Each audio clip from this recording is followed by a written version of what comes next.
ડેડિયાપાડાના ધારાસભ્ય ચૈતર વસાવાના કેસ મામલે આજે 7 ઓગસ્ટે વધુ સુનાવણી થવાની છે। સરકારી પક્ષના વકીલ છે તેઓ દલીલ કરવાના છે ને ધારાસભ્ય ચૈતર વસાવાના પક્ષના વકીલ હતા, તેમણે ગત વખતે 3.5 કલાક સુધી દલીલો કરી હતી। ત્યારે આજે ગુજરાત હાઈકોર્ટ ચૈતર વસાવાના કેસ મામલે મહત્વનો ચુકાદો સંભળાવી શકે છે। શું મામલો છે, વિગતે વાત કરીએ। વૈષ્ણવજન તો તેને કહીએ જે પીડ પરાઈ જાનાને રે। દર્શક મિત્રો, નવજીવન ન્યૂઝમાં આપનું સ્વાગત છે। હું છું ફૈઝાન। ડેડિયાપાડાના ધારાસભ્ય ચૈતર વસાવાને થોડા સમય પહેલા નર્મદા સેશન કોર્ટે જે 7 વર્ષની સજા સંભળાવી હતી, તે મામલો આ દિવસોમાં ગુજરાત હાઈકોર્ટમાં ચાલી રહ્યો છે। આ ઘટનામાં આદિવાસી સમાજમાં ભારે આક્રોશ જોવા મળી રહ્યો છે।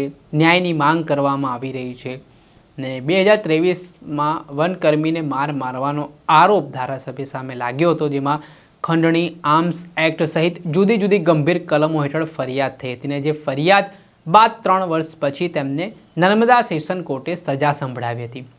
ત્યારે આ બાબતના સંદર્ભમાં ગુજરાત હાઈકોર્ટમાં જે 5 ઓગસ્ટે સુનાવણી થઈ હતી, તેમાં ચૈતર વસાવા પક્ષના જે વકીલ હતા તેમણે 3.5 કલાક સુધી દલીલો કરી હતી।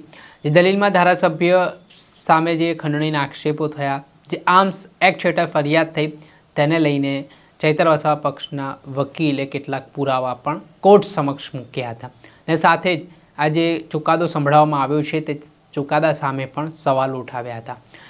ત્યારે આ બાબતને લઈને જે જસ્ટિસ છે વિમલ વ્યાસ, તેમણે વધુ સુનાવણી 7 ઓગસ્ટ એટલે કે આજના દિવસે રાખવાનો આદેશ આપ્યો હતો અને તેને જ લઈને આજે સરકારી પક્ષના વકીલ છે તેઓ પોતાના તરફે દલીલો કરવાના છે। સરકાર દ્વારા ધારાસભ્ય ચૈતર વસાવાના જામીન મુદ્દે વિરોધ કરવામાં આવી શકે છે ને આજે આદિવાસી સમાજની નજર પણ આ ચુકાદા પર રહેવાની છે। ધારાસભ્ય ચૈતર વસાવાને જામીન મળે છે કે કેમ, તેના પર સૌથી મહત્ત્વનો સવાલ આજે ઉઠતો દેખાઈ રહ્યો છે અને આજે ગુજરાત હાઈકોર્ટ નક્કી કરશે।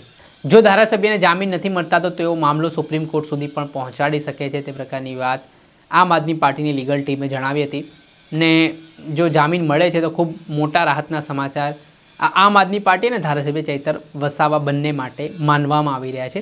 જોવાનું રહ્યું કે બપોર સુધીમાં આ મામલે સુનાવણી દરમિયાન શું તારીખ પડે છે કે પછી ચુકાદો આવી જાય છે આજે, તે આવનારા સમયમાં ખબર પડશે। એટલે પડના આ ઘટનાથી જોડાયેલા અપડેટો આપના સુધી પહોંચાડીશું। એટલે તમારે બસ આટલું કરવું છે, નવજીવન ન્યૂઝને લાઇક કરી લેવું છે, સબસ્ક્રાઈબ કરી લેવું છે, જેના કારણે તમામ નવા અપડેટો આપના સુધી પહોંચતા રહે।